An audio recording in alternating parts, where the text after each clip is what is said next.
Okay, welcome everyone to the first webinar of the Enabling the Adaptive and Agile Organization with AEquacy. Is the series that will last the whole year. And today we will discuss the benefits of creating empowerment, why it is so hard to achieve, and what we can do about it. And for those who don't know me, my name is Giovanna D'Alessio. I'm a partner at Asteris, an international organizational development firm, and I'm the co-author of the AEquacy design. I live in a beach house in Sabaudia, Italy, although today I occasionally find myself in Rome. And I live with my lovely husband and 2 cats, and I'm passionate of all things seaside. So let's immediately start. So why is empowerment relevant? Well, research shows that when employees feel empowered at work, they exhibit stronger job performance, report higher job satisfaction, and display greater commitment to the organization. There is also a strong correlation between empowerment and engagement. A study, for example, from Zender Folkman on 7,000 employees found that employees who felt a low level of empowerment were rated with engagement at the 24th percentile, whereas those with a high level of empowerment were at the 79th percentile. And also employee empowerment has a dual positive impact. From an organization's perspective, employee empowerment improves performance, innovation, quality of work. And from the employee perspective, employee empowerment increases self-efficacy, work motivation, the identification with the organization. And so no wonder that empowerment became a keyword in many organizational strategies. According to Richard, difficult to pronounce, Nelson, empowerment is the process of employees coming to feel and behave as if they are in a position of power. So as if they own their company, their organization. And so it's interesting to reflect on what creates empowerment in a team. You can go back to a time in your life where you felt completely empowered. Or you, as a consultant, for example, you saw people in an organization who felt completely empowered. So my invitation now is, I will send you in different rooms for 5 minutes. And my invitation is for you to discuss within the small group in 5 minutes, what do you think is needed to create empowerment? So what are the, not just the managers' behaviors, but also the policies, the processes, the procedures, whatever. Discuss with the small group, and then we will be back in plenary, and we will share a little bit of what emerged during the small groups. Welcome back. So I hope that the conversation a bit short was fruitful. May I ask 2 or 3 of you to share what emerged that was relevant in your conversations? Just unmute and share. Well, in our case, there's a few concepts that I think that summarize what we discussed. First of all, the need for trust. At all levels, both the trust that we give our employees and the trust that employees have on us as leaders. The second point was the ability or the easiness that the allowance that we give to employees to make mistakes, and at the same time to make decisions. So the empowerment we believe is related to allowing people to make decisions, but at the same time, if they make a good or bad decision, be able to make mistakes without having them fired, if that makes sense. Yeah. Yeah, and the issues that we have in our underdeveloped countries, where the hierarchies are really strong still. So the boss is the boss, and the boss makes the decisions, and the employees sometimes at lower levels have we have no regard for what they think or what they can actually do to make a change in our companies. Yeah, thank you, Mauricio. Anything to add? Anything else is needed for creating empowerment?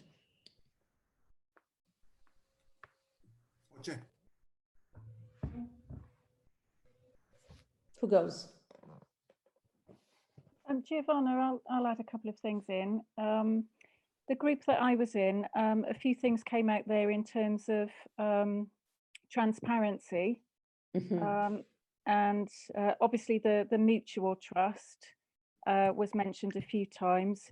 Kind of a clear vision and a clear kind of structure of governance and things, as well as the kind of clear purpose.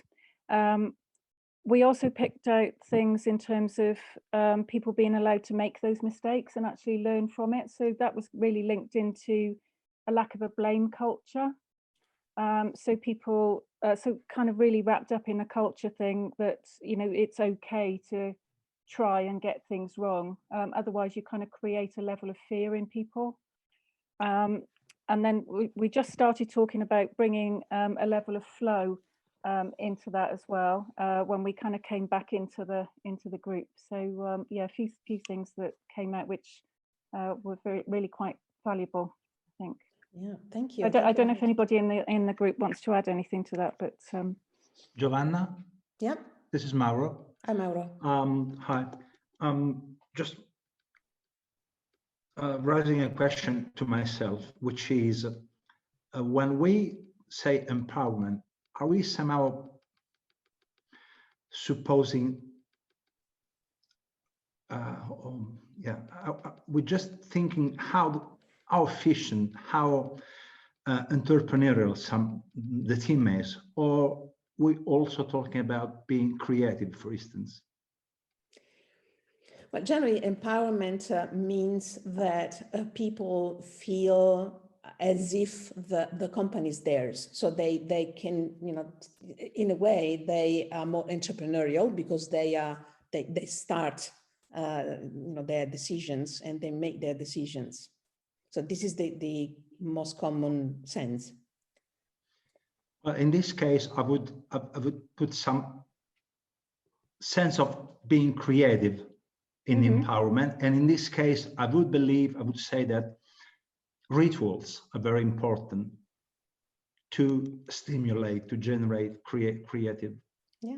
So creating rituals where people recognize a common culture, or even if not a common culture, a common approach, a common way to be together, creating links, creating relations, and somehow building trust.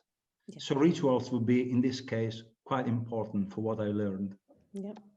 Thank you, Mauro. Okay. So thank you for those of you who shared. Was anybody ready to share something? Yeah, I was just ready to share that one aspect which can be very important is we need to make sure that the people are skillful and resourceful to take responsibility we expect from them. And the second aspect was something that they understand the goal and the vision of the organization in the direction, for what is this empowerment given. Absolutely. Eva? Yes, and our reflection led us to something that is not so obvious, which is the reverse side, is that they are fully accountable. Because we have been giving what the company should give them, but what is expected from them? A lot more accountability. Absolutely. Our reflection led us there. Absolutely. So thank you for sharing. For us, in a way, if I had to summarize in one word what creates empowerment in a team, for me, it would be authority. So the authority of course, to the power to make decisions. Now, at some point in preparing this presentation, I was looking for some data about how empowered are employees in organizations today. For sure, much better than 20 years ago, but still, I couldn't find many data on the current level of empowerment in organizations. So I picked some data that may give us a hint. It's not specific to empowerment, but very close. So one piece of data is that only 50% of employees have clarity on what is expected from them. We just talk about, having clarity on direction, goals, etc. 85% of people are disengaged at work. And we discussed earlier that engagement and empowerment go hand in hand. And only, for example, only 18% have access to the apps that they need for their work. In addition, I took a look at one of the assessment of the Value Center because they reviewed more than 1,500 value surveys in Europe only. And among the top 5 desired values that employees long for in their organization in the future, where desired values are values that are not present today in the organization, and they desire to have those elements in the culture of the organization tomorrow, are employee recognition, open communication, and trust. So one of the probably 3 elements that are really key for empowerment, especially trust. So, I mean, this number can give us a vague idea of the current level of empowerment, but I was really wondering, I would like to make a quick survey among us as participants. So I invite you to pick up your smartphone and go to menti.com, menti.com. You can see it on the screen. And when prompt, just digit the code that you see on the screen, which is 6658492. 6658492. So once you are inside, you just need to answer the question. Let me go there. So that it makes it easier for us also to see the results. So the question is this: in your organization, if you are inside an organization, or in the organizations that you serve, if you are a consultant or a coach, check all these statements and rate how often those statements are true. 1 is rarely, and 5 is always.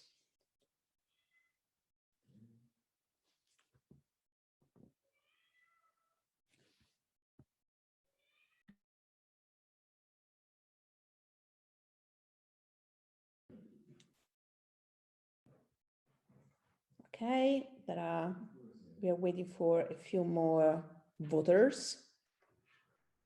And while we wait for the participants who complete the survey, anybody is surprised by those numbers? Eva, you are not surprised at all? Yeah. Any comment? Well, actually, I am, ciao Giovanna, I am a little bit surprised with the last one. Employees are allowed to learn from their mistakes, because my perception is very low. So it's nice that in this, let's say, setting, most of the group is allowed to learn from their mistakes. So that surprises me. I do agree with Fernando. I mean, the last one, I can hardly remember a company where learning from mistake was allowed. Yeah.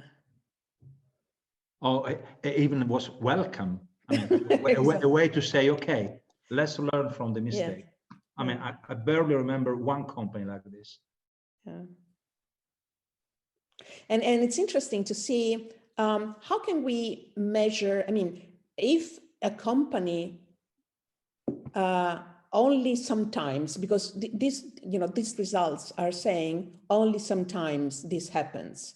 And if we consider that only sometimes this happens, can people feel empowered if only sometimes this happens? I believe, it cannot happen. I mean, you need to see consistency in a behavior to trust that behavior. So My point, let me go back to the presentation.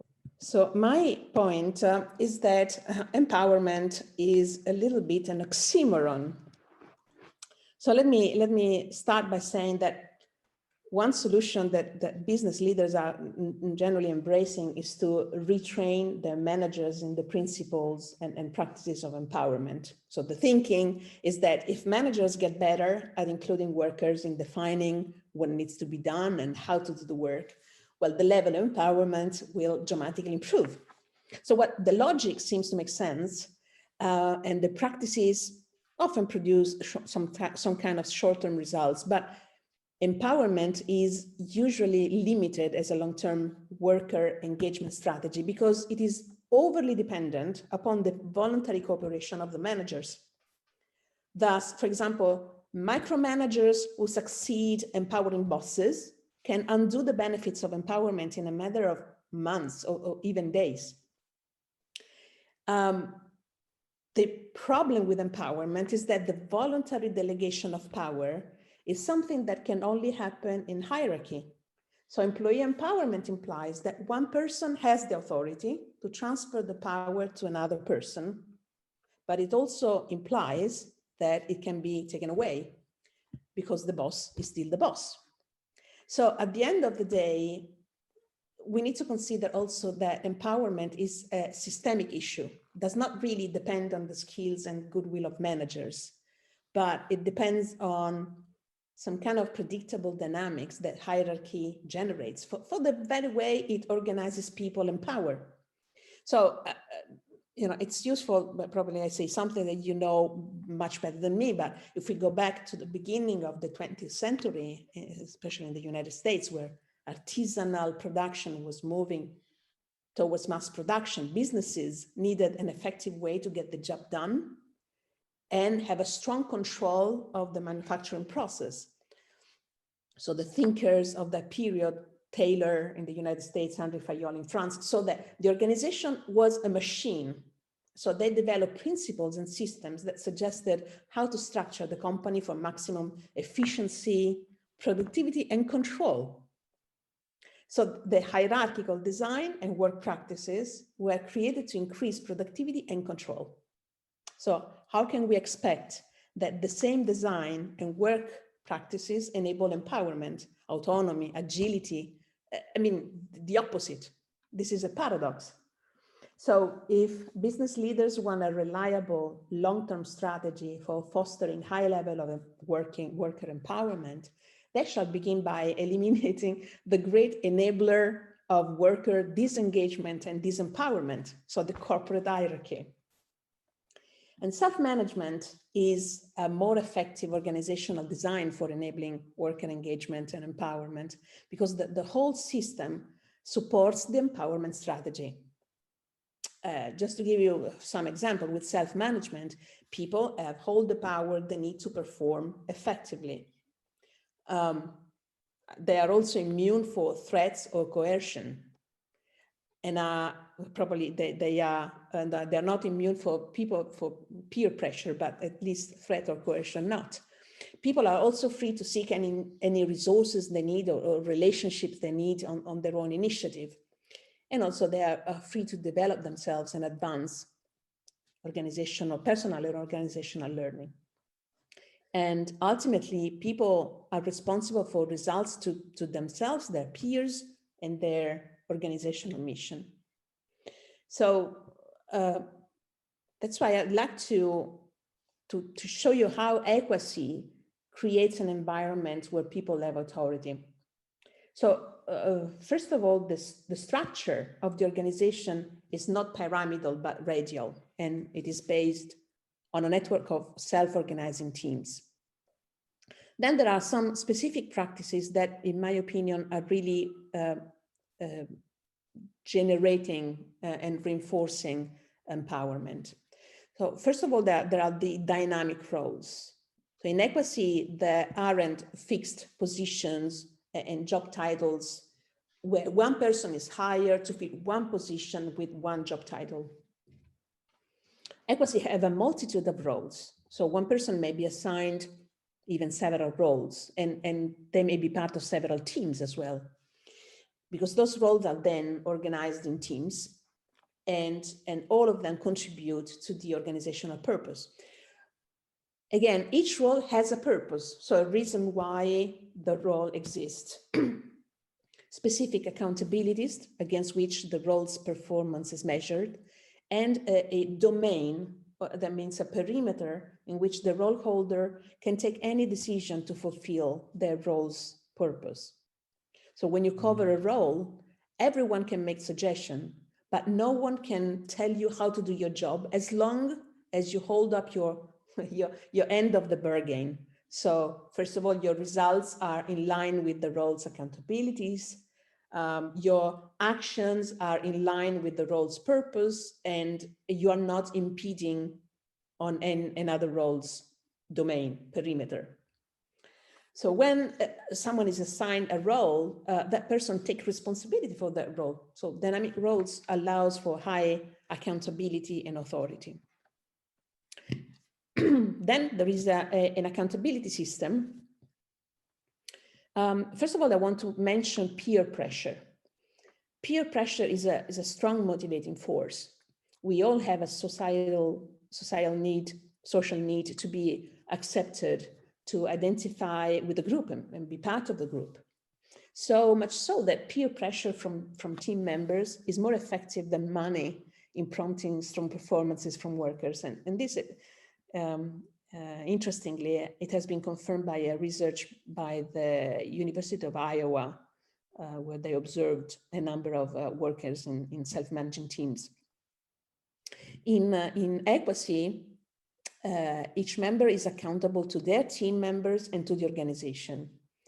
And also we utilize a framework for defining and tracking business objectives and their outcomes called OKRs. Probably you already heard of this, objectives and key results. So in brief, objectives are what the organization or the individual wants to accomplish and are typically qualitative and ambitious. And key results are concrete, specific, and measurable. So they should describe how you will accomplish the objective and measure whether you are on track, behind, or at risk of not accomplishing it. The OKR process basically work like this. The source team, so the team that is at the center of this radial structure, sets from 3 to 5 objectives for the year and for each quarter. Each team sets from 3 to 5 objectives that are aligned with the ones that the source team sets for the company. And then each team member sets from 3 to 5 objectives and corresponding key results that are aligned with the team and company objectives. So OKR creates focus, accountability, transparency, and alignment within an organization. And so the results is a general increase in performance and employee accountability. There's also another element that really plays an important role for empowerment in AEquacy is transparency. So all the information is widely accessible to AEquacy members, and even anything relative to the individual and team performance is visible to anyone. So the OKRs, the progress on any initiative, even the individual feedback is transparent. For example, in Asteris, we have a feedback system that it's similar to TripAdvisor. So if you want to know anything about one member of Asteris, you go to this place and you have all the feedbacks, mine, Stefano's, Christina's, etc. And so on one hand, this availability of information allows members to make confident and informed decisions and reinforce their authority. And on the other hand, it improves accountability because everyone's actions and contribution to the organizational results are visible to everyone. Last but not least for today, we have, constant decision-making. It's a decision-making system that we mutuated from Sociocracy. And it means the absence of objections. So instead of granting each member the power to mold the proposal in pursuit of a compromise, like in consensus, consent urges the group to accept a good enough, safe enough to try solution, and then testing them in practice to learn through experience and improve iteratively when reasons emerge to do so. So with consent decision-making, we apply an agile mindset to decision-making too. So a decision is then ratified when there are no meaningful or paramount objections. So the origin of the consent decision-making is from the Quakers, this tradition was adopted by the Sociocratic movement in the mid-20th century. And consent has become increasingly popular among engineering and technology firms over the last decade because it attempts to combine both speed and inclusiveness. So to sum up, the AEquacy design and operating system is built to ensure that things get done without subordination. Also, people are considered naturally creative, resourceful, and whole, and so they are given full authority to operate and make decisions that fits of course, the roles, purpose, and accountabilities. Let me stop here. I spoke for 15 minutes almost. So any comments, question, input? Joanna, the first thing we've got is in chat, Mauricio. He put a question, going back to the mistakes question. Does AEquacy allow team members to make mistakes, or does it encourage team members to make mistakes? Two very different approaches. Well, I think that encourages to make mistakes, because in the moment that a decision is good enough, if it's safe enough to try, I mean, unless the decision doesn't prove to take the company back or away from their goals or damages another role, well, everybody is free to experiment. And of course, they need to take responsibility for the experiment, meaning at least you need to learn the lesson if something goes wrong. Hope that I answered the question.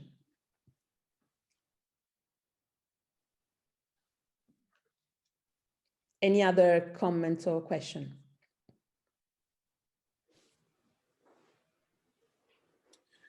Giovanna, you were mentioning, I'd like to go a little bit deeper into the concept of consent decision making, because I don't think it's that clear for me. Is that related to the concept of lean startup, where you sort of try an idea as quick as you can and just give it a go and see if it works out or not, something like that? And then, because you mentioned the iterative nature of those sort of decisions or processes to try and get into a good enough decision, or? Let me make a distinction between, what are the differences between the general consensus that we seek when we make decisions. Generally we seek the majority of the group to make decisions, right? So what happens, I don't know if it's your experience as well, what happens is that first of all, we invest a lot of time because everybody has something to say, and everybody would suggest a different way to do the same thing. So I propose something and I have 3 more people that say, well, I would do differently. And we spend time to discuss all these different options. The other elements is that generally there are some vocal people who get their points across, and those who are more reflective, they have more difficulty to express their opinion, and very often they just back off and they don't say anything.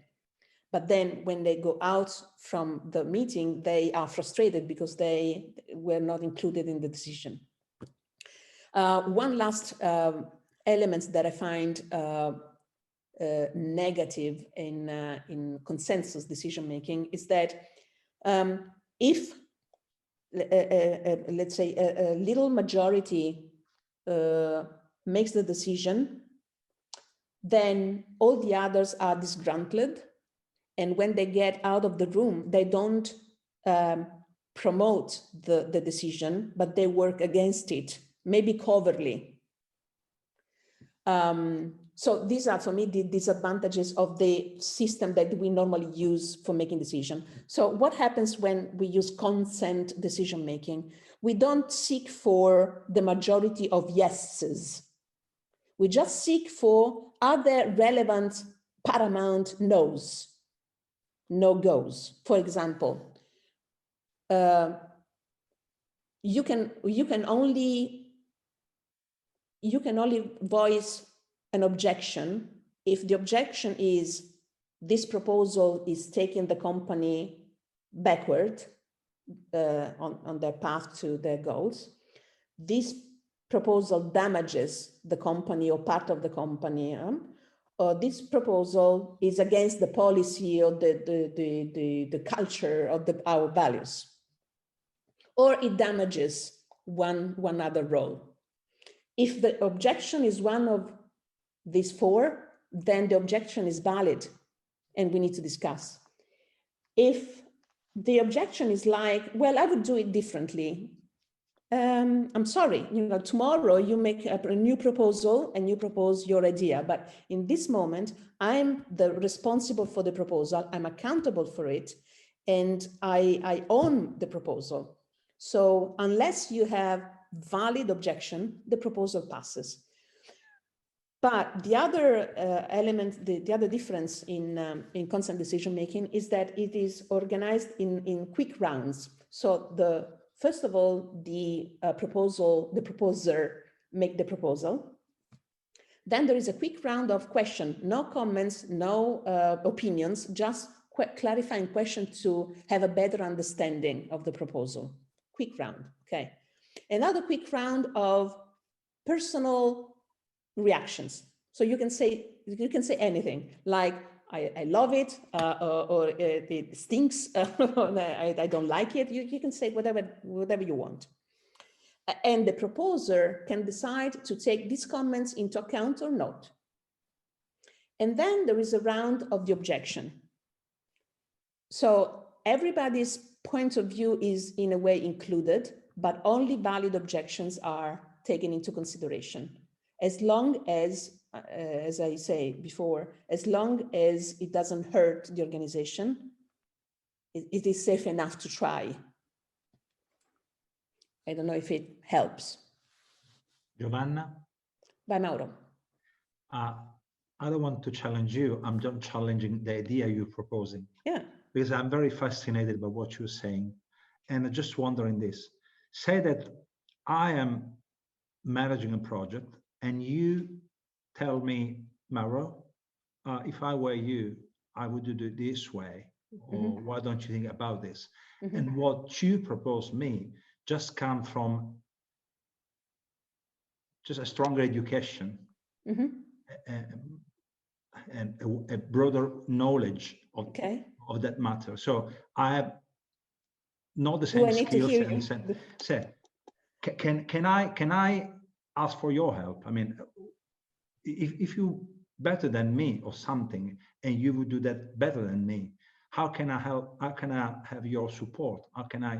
Okay, you have different choices. First of all, what is your domain? If your domain is this project, you are in charge of the project and you make decision on this project. You may feel that other people in the organization have a better knowledge and you want to get advice. Well, you go and ask for advice. Okay. But then the final decision is still yours. Okay. And you can even set up a project team and ask a group of people to help you. Okay. Fantastic. Giovanna, sorry, we got a question from Armando. He's asking, do you recommend AEquacy to all kinds of companies, or do you think it can be more adequate to certain segments? We discussed a lot about this. We don't believe that there are industries or segments more or less suitable. Maybe I would say it's more a matter of the culture of the organization, because of course you need to have a good playing field to implement AEquacy, and it works much better if you have a current boss, a current CEO who is open, and you have a leadership team that accept to be challenged, because then all these, let's say, jobs will not be there any longer. So they need to be the first to buy into this decision. And then you need to involve as many people as possible. This is not an implementation, in our opinion, that can be done from the top, because otherwise it's still a hierarchical kind of decision. It needs to, be a collective decision. So, for example, we have found, we implemented it in one big team inside a big organization, inside Nespresso. And although many of the bosses were really fascinated by it, and they are already starting to implement some of the practices, not the design, but for example, the constant decision making, for example. But it's very difficult for example, a multinational to move from hierarchy to self-organization. So it needs strong, bold leaders to do something like this. It's easier with a little bit smaller organization that can take decisions more easily, that don't have a regional, worldwide, global management. And in terms of industry or size, industry, I would say, our reflection is that the companies who are more ready to go for it are all those who are on the verge of innovation, and they want to be innovative also in the management systems, or the organizations who are feeling the fear of disruption in their industry. Because many big organizations that are very slow, very bureaucratic, very disempowering, in some industries, these are making them very weak to the new competitors, and they may feel that self-organization may be an answer to their issues. And by the way, let me also give you some of the results that we tested. We tested AEquacy toward hierarchy in a series of workshops where participants were asked to perform as a team. So one round of activities of this team were performed in a hierarchical team structure, and the second round of activities were performed in an equal structure. And in both role plays, we asked participants to score their performance, and then we compared the results. So just to give you some examples, accountability scored plus 71%, client service plus 393%, agility plus 100%, financial performance was over 1,000%. So, and by the way, in this year, in May, I'll give you the dates in a minute, we will launch this workshop on a virtual basis on Zoom. So if you are curious and you want to experience what does it mean to work in an equal environment, you are welcome to join one of those workshops. Giovanna, we've got 3 more questions. I will read the 3 of them, so you can maybe. Go. Okay. Eva is asking, to which extent were you inspired by? Hold on. By Laloux's ideas, author of Reinventing Organizations. And with that in mind, how do you apply this model to Jurassic companies like oil and gas, especially considering the multinational aspect of these companies? For example, how would you adjust this to a subsidiary of Shell in Latin America, just as an example? This is Eva's question. Okay. Then Pietro is asking about dynamic roles.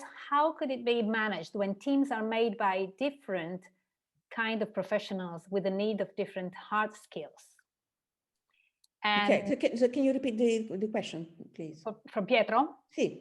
About dynamic roles, how could it be managed when teams are made by different kind of professionals with a need for different hard skills? Okay.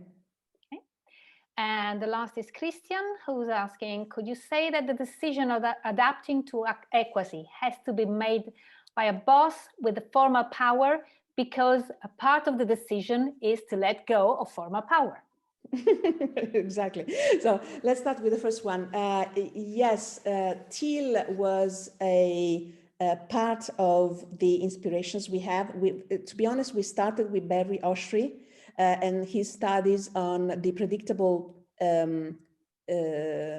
patterns of organizations. So we started to see the organization more systemically, and then Thiel also gave us a great inspiration. The answer for Shell is very long, I mean for multinational, but let me just tell you that this design is incredibly easy to scale up. So even, we implemented it in one organization in Northern Europe, and they said they were a small company and they would grow by acquisitions. And they said that the easiest thing for them is to introduce the new company immediately to AEquacy, and it was a way for them to scale up very quickly. But Eva, we can talk. We can have a conversation about what do we do with Jurassic companies. My question is, will Jurassic company be available to even contemplate AEquacy? So the second question was about the role, dynamics roles in the teams. Is the easiest things with dynamic roles to build teams that has a completely different set of skills, because one single person can cover many roles depending on skills and depending on even their interests. I'll give you an example. I think that I cover like 6 roles in Asteris. So it's really the easiest thing. And the last question was about, I cannot remember, Christina, can you remember? Could you say that the decision of adapting to AEquacy has to be made of a boss with a formal power, because a part of the decision is to let go of formal power? When we worked 20 years almost in change management programs, and one of the things that I really couldn't stand in the corporate world is that when you do change programs, the leadership team, the CEO and the leadership team make the decision, and then they are cascading down the organization. And of course, then they found that people resist the change, of course, because they were not part of the decision. So when we designed AEquacy, we reflected a lot on this point, and we said, for big organizations, we need to have the boss sponsoring the AEquacy, because otherwise, no decision will be done. They need to agree. But the implementation needs to be done with the consent of the whole organization. So, for example, we generally use a readiness survey to understand if people how open are the people to these new practices, and then we would organize these AEquacy testers. So these workshops where people have a taste of what looks like, what feels like to work in an equal environment. And only if the great majority of people agrees, we would suggest to continue. Otherwise, it cannot happen because the boss decides so. And this partially answers the question that Bo asked, which is, do you have any key offerings as to where to start to prepare the organization for it? Yeah, absolutely. There are also because we have been working in change management for many years, if there is, for example, a need of preparing the organization. So for example, if we need to build trust first, we can, help the organization to build trust and then implement AEquacy. But this is, another story that we can talk separately if you wish. So let me invite you again to go back to menti.com, digit the same code. Probably you already digit the code, so you don't need to do anything else. So the question is, what are you taking away from this webinar? And you can write a short sentence that will appear then on the screen.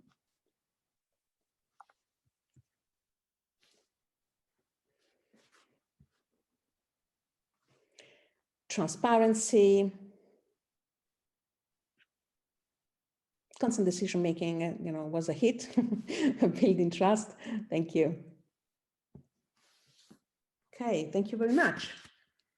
And so let me see if there is anything new perspective. Yeah.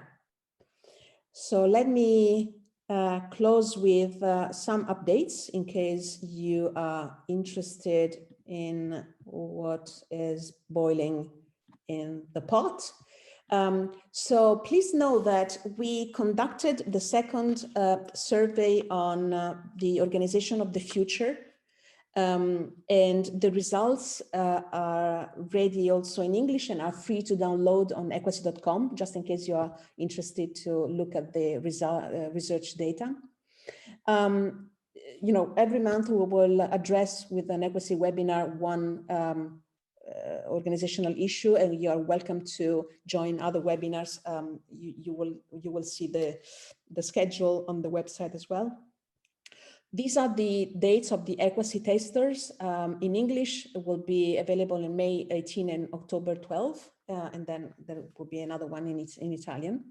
And also want to mention the AEquacy Facilitation Certification Program. We run one program each year for those who want to become facilitators of AEquacy. We didn't set the dates for this year, but just in case you are interested, just drop me a line and let me know. So I think that's all for now. I really hope that I can see you the next webinars, and I really thank you for your participation, and see you soon. Thank you. Thank you.